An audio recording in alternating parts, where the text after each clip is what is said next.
ketemu lagi sama Om yang paling ganteng seantero multiverse.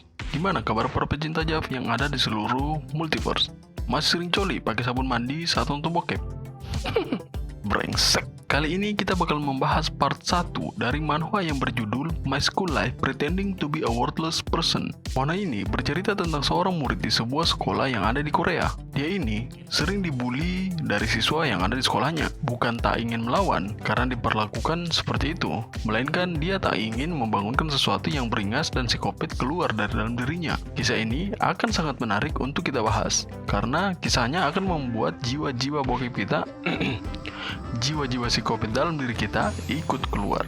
Nah, jika kalian tertarik untuk membaca manhwa lainnya, silahkan cek playlist yang ada di atas dan juga yang ada di deskripsi. Oke, kencangkan sabuk pengaman kalian, tarik sempak dan perkuat biji mata kalian. Mari kita lanjut ke pembahasannya. Berlatar di bumi yang memiliki sebuah energi yang kuat, yang dapat membuat setiap manusia memiliki sebuah kekuatan. Kekuatan ini akan bervariasi tergantung dari manusia itu sendiri. Ada yang bisa memanifestasikan kekuatan tersebut menjadi sebuah kemampuan fisik maupun kemampuan non-fisik, seperti mengeluarkan pedang dari tangan, rantai, tombak, kapak, tisu magic, dan juga kondom.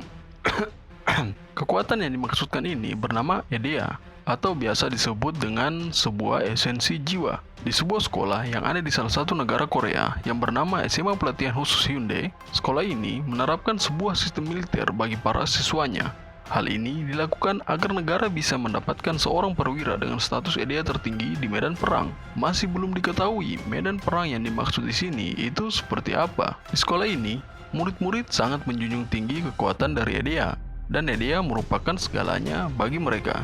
Semakin bagus rank dari EDA, maka semakin bagus pula minat orang-orang terhadap pemilik EDA tersebut. Dan pada akhirnya, orang-orang yang dianggap memiliki EDA yang tidak berguna akan diberikan sebuah label rank F. Saking buruknya, orang-orang yang sudah dilabeli dengan rank F, mereka akan dianggap sebagai orang yang tidak berguna sama sekali atau setara dengan sampah.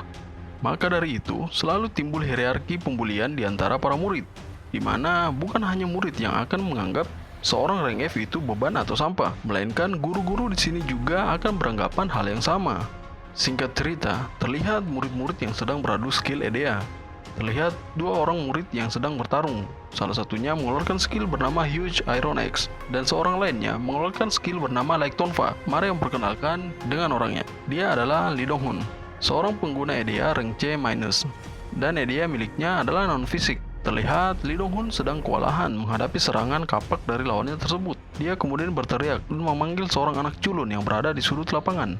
Mari memperkenalkan dengan murid culun yang satu ini. Namanya adalah Park Jin Sung, dan dia adalah MC kita. Dia adalah seorang pengguna EDA rank F. Itu katanya ya. Dan dia juga kerap mendapatkan pembulian di sekolahnya selama bertahun-tahun. Lee Dong-hun kemudian berteriak dan berkata, jika Park Jin Sung jangan hanya berdiri saja tanpa melakukan sesuatu. Tapi Park Jin Sung menjawab, karena hal itu percuma. Meski dia membantunya, itu tetap tidak akan berguna sama sekali. Singkat cerita, di sebuah kelas, Lee Dong-hun dan teman-temannya sedang membuli Park Jin Sung. Park Jin Sung dibuli karena tidak bisa membantu dalam pertarungan tadi, dan berkata jika Park Jin Sung memang layak disebut sebagai sampah. Sambil tersenyum, Park Jin Sung meminta maaf kepada Lee Dong-hun dan berkata, apa yang bisa kamu harapkan dari seorang rank F sepertiku? Dengan perasaan yang jengkel, Lee Dong-hun kemudian memukul Park Jin Sung. Tak lama berselang, muncul seorang guru. Mari kita sebut saja sebagai Pak Ijo. Mari memperkenalkan dengan orangnya. Om sampai saat ini masih belum mendapatkan informasi apapun mengenai Pak Ijo ini.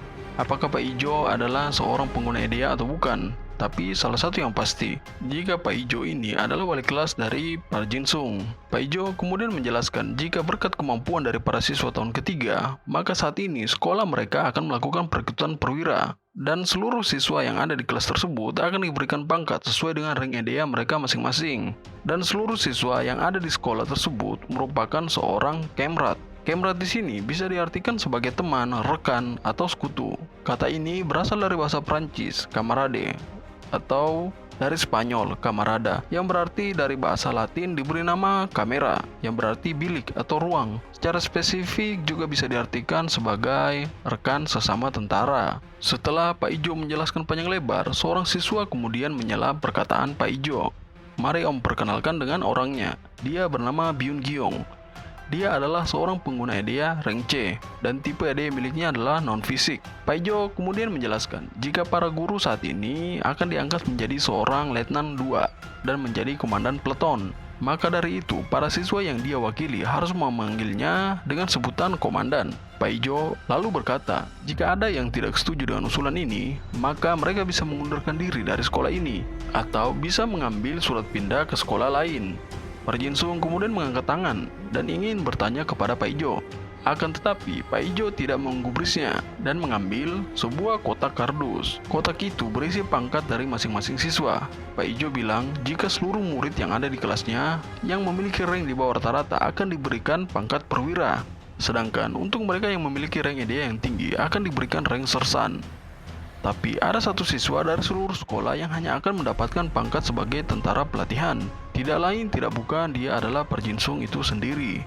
Park-Jin-sung kemudian dipanggil untuk pergi menghadap ke ruang guru di mana Paijo berada di sana dan berkata apa alasan dari Paijo memanggilnya. Paijo menjawab jika dia ingin membahas masa depan dari Park-Jin-sung serta memberinya sebuah surat yang di dalamnya sudah berisi keterangan untuk pindah sekolah. Keputusan ini diambil karena pertimbangan dari guru-guru dan rapat dewan guru. Hal ini dilakukan agar Park-Jin-sung memiliki masa depan yang cerah di luar sana. Tapi Park-Jin-sung berkata jika dia masih memiliki kemampuan tersembunyi. Mendengar hal ini, Paijo kemudian tertawa terbahak-bahak dan mengatakan jika Park-Jin-sung sangat cocok menjadi seorang pelawak. Singkat cerita, Paijo sedang menjelaskan panjang lebar di kelasnya. Di sana, Paijo memberikan sebuah struktur penempatan peleton 10 dan skuad yang akan dipimpin oleh masing-masing sersan. Terpilihlah 3 skuad. Skuad yang pertama dipimpin oleh Go Ha-eun, skuad kedua dipimpin oleh Lee Dong-hun, dan skuad yang ketiga dipimpin oleh Byun-gyeong. Byun-gyeong kemudian mengatakan jika skuad miliknya memiliki 8 orang saja. Sontak hal itu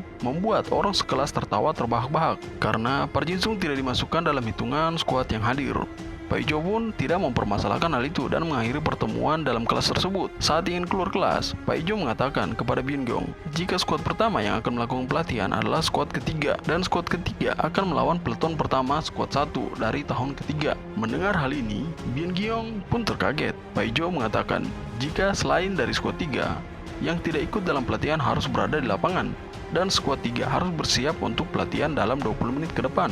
Byun-gyeong merasa sangat tertekan karena skuadnya tidak lengkap dan hadirnya Park-Jin-sung dalam skuad miliknya. Dia kemudian menghampiri Park-Jin-sung, lalu menamparnya serta mendorongnya. Tapi hal itu ditanggapi biasa oleh Park-Jin-sung sambil tersenyum. Byun-gyeong menarik kerah Park-Jin-sung dan menunjuk-nunjuk dirinya sambil berkata, jika ranknya nanti menurun, maka itu akan menjadi kesalahan dari Park-Jin-sung. Byun-gyeong mengangkat kerah belakang dari Park-Jin-sung dan berkata jika Park-Jin-sung akan menjadi tameng hidup baginya saat pelatihan dimulai nanti. Terlihat murid-murid yang sudah dikumpulkan di lapangan sekolah untuk melakukan pelatihan yang dimaksud, dan Paijo sedang memberikan sepatah dua kata jika pemimpin dari skuadron pertama tahun ketiga Han Sung-ho dan skuadron ketiga tahun pertama Byun-gyeong harus bersiap karena para skuad dari pemerintahan sedang menyaksikan pelatihan mereka. Kedua skuad kemudian diminta untuk bersiap. Paijo berkata jika kedua skuad akan diberikan sebuah gelang. Gelang ini berfungsi untuk melindungi penggunanya dari serangan kejutan menggunakan kekuatan EDA. Tapi itu tidak akan bertahan lama jika terus-terusan terkena damage. Jika gelang tersebut hancur, maka orang itu harus keluar dari pelatihan tersebut. Byun-gyeong kemudian mengambil gelang yang dikenakan oleh Park-Jin-sung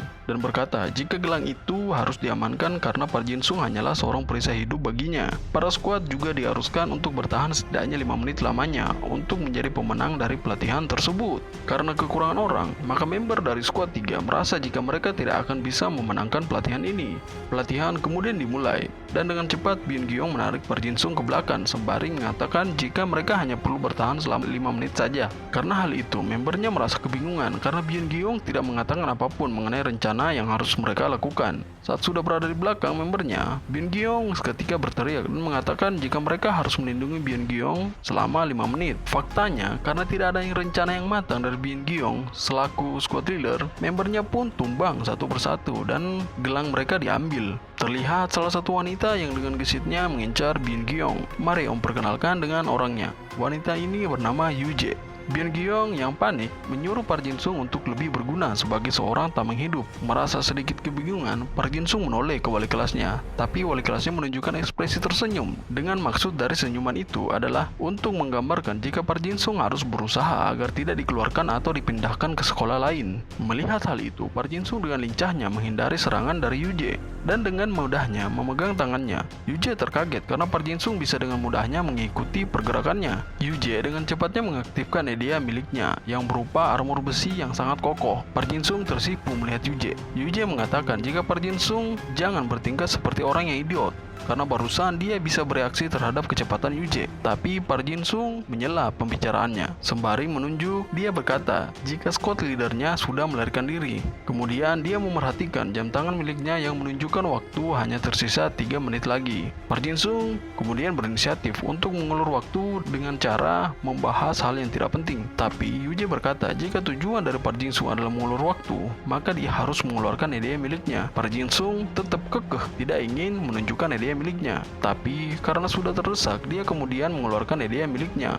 Yoo Jae pun merasa was-was dengan apa yang akan keluar dari tangan Park Jin Sung. Tiba-tiba yang keluar hanya sebuah dagger rank F. Yoo Jae kemudian terkaget dan berkata, apakah Park Jin Sung adalah si rank F yang dirumorkan tersebut? Park Jin Sung menjawab dengan penuh kebanggaan diri kalau dia memang si rank F yang terkenal itu. Yoo Jae kemudian berlalu dengan rasa kecewa. Park Jin Sung bilang jika Yoo Jae masih saja menghiraukannya, maka dia akan menyerangnya dari belakang. Yoo Jae tidak mengindahkan perkataan dari Park Jin Sung. Seketika Park Jin Sung langsung menerjangnya. Yoo Jae sedikit terkaget melihat Park Jin Sung, tapi tanpa diduga serangan tersebut tidak berefek apapun terhadap Yoo Jae. Park Jin Sung berkata sambil tertawa, armor Sunbae sangatlah keras. Karena hal itu membuat orang-orang yang menyaksikan pelatihan tersebut menertawai skuad 3 dan berkata, apa yang mereka harapkan dari seorang rank F?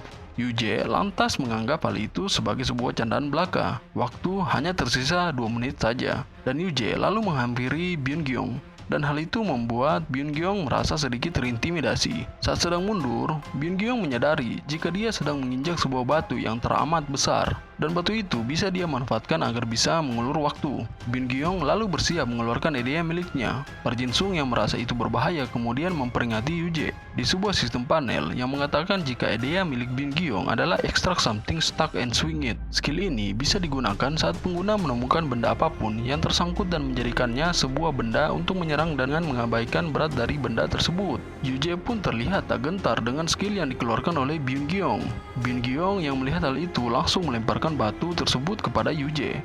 Sesaat setelah melemparkan batu itu, Byun Gyong tiba-tiba terkaget dengan kehadiran seorang lelaki di belakangnya. Ya, dia adalah An Sung Ho. Tanpa banyak bacot, An Sung Ho langsung menembangkan Byun Gyong. Di sana juga terlihat Yoo Jae sedang kesulitan menahan batu yang menerpa perisai miliknya. An Sung Ho lalu menggunakan ide miliknya yang bernama I'll definitely catch you. Karena penggunaan skill milik An Sung Ho berhasil menghancurkan batu tersebut, bukannya berterima kasih, Yoo Jae malah berkata apa gunanya squad leader mengganggu pertarungannya.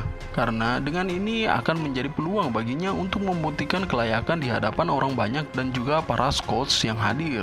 An Sung Ho berkata jika dia melakukan hal itu karena hanya ingin melindungi rekan setimnya, tidak lebih. Karena itu akan menjadi tanggung jawab yang harus diemban sebagai squad leader 1. Saat sedang berbincang, Byun Gyong dengan pengecutnya mengendap-endap ingin menyerang An Sung Ho dari belakang. Tapi lagi-lagi karena penggunaan skill miliknya, An Sung Ho berhasil menumbangkan Byun Gyong. Di sisi lain, dijelaskan bahwa skill I'll definitely catch you merupakan skill yang memperbolehkan penggunanya untuk menangkap target apapun yang dikehendaki oleh penggunanya. Dengan jarak tertentu, penggunanya bisa langsung ke tempat yang ingin dia tuju. Mirip sekali seperti skill teleport jarak pendek. Sesaat setelah Byun Gyong tumbang, An Sung Ho menatap ke arah Park Jin Sung dan berkata jika sekarang giliranmu. Karena ketakutan, Park Jin Sung kemudian berkata jika dia menyerah dan tidak ingin melanjutkan pertarungan ini. An Sung Ho lalu berkata apa alasan dari Park Jin Sung berteriak memperingati Yoo Jae tadi. Park Jin Sung menjawab jika dia tahu serangan yang akan dikeluarkan Byun Gyong akan sangat fatal jika terkena Yoo Jae. An Sung Ho tidak percaya semudah itu dan menganggap jika Park Jin Sung sedang berbohong. Seketika An Sung Ho mengeluarkan skill miliknya dan berhasil menangkap tangan dan juga kerah baju dari Park Jin Sung. Tapi dalam sekejap Park Jin Sung mengambil dagger miliknya yang terpental ke atas lalu mencoba untuk menyabet An Sung Ho. An Sung Ho lalu mundur dengan sigap dan berkata, "Hei murid tahun pertama, sebenarnya siapa dirimu?" Park Jin Sung menjawab pertanyaan dari An Sung Ho jika dia adalah Park Jin Sung dan seorang pengguna EDA rank F yang terkenal itu. Dengan basa-basi, Park Jin Sung mencoba mengulur waktu yang menunjukkan sisa 1 menit saja. An Sung Ho kemudian menyampaikan jika Park Jin Sung tidak mencoba yang terbaik, maka dia akan dipindahkan ke sekolah yang lain. Mendengar hal itu, Park Jin Sung meramas dagger miliknya dan berkata kepada An Sung Ho jika dia tidak ingin dipindahkan, maka dari itu dia akan melakukan hal yang seharusnya dia lakukan. Dia kemudian meminta maaf karena dia tidak akan bertanggung jawab atas apa yang akan terjadi kepada An Sung Ho setelah ini. Seperti sedang dirasuki, Park Jin Sung mengeluarkan aura merah pekat. Panel EDA miliknya yang sebelumnya berwarna biru dan berada di rank F seketika berubah menjadi warna merah pekat. Hal ini membuat kemampuan fisik dari Park Jin Sung meningkat sebanyak 3 kali lipat dari yang aslinya. Serta Park Jin Sung juga bisa melihat titik vital dan juga EDA milik lawannya. Juga bisa menentukan jalur mana yang harus diambil untuk menghancurkan musuhnya menggunakan kemampuan tersebut. Dan kemampuan tersebut hanya bisa dinonaktifkan saat Park Jin Sung sudah benar-benar menghancurkan EDA atau mengambil nyawa dari musuhnya. Karena hal ini berubah secara drastis, maka hasrat untuk membunuh seseorang pun mengambil alih tubuh dari Park Jin Sung. Dan ternyata selama ini orang-orang tidak tahu menahu jika Park Jin Sung sendiri sedang menyembunyikan EDA miliknya. EDA sebenarnya dari Park Jin Sung adalah Absolute Murder yang berada di rank S. Oke, sekian dulu pembahasan part 1 kali ini. Jangan lupa pencet tombol subscribe dan juga pencet tombol notifikasinya agar kalian bisa mendapatkan update terbaru dari Manhwaverse. Saya Om yang paling ganteng Santir Multiverse. Adios, muntah kucing, berak celana. Sekian dan salam baku hantam.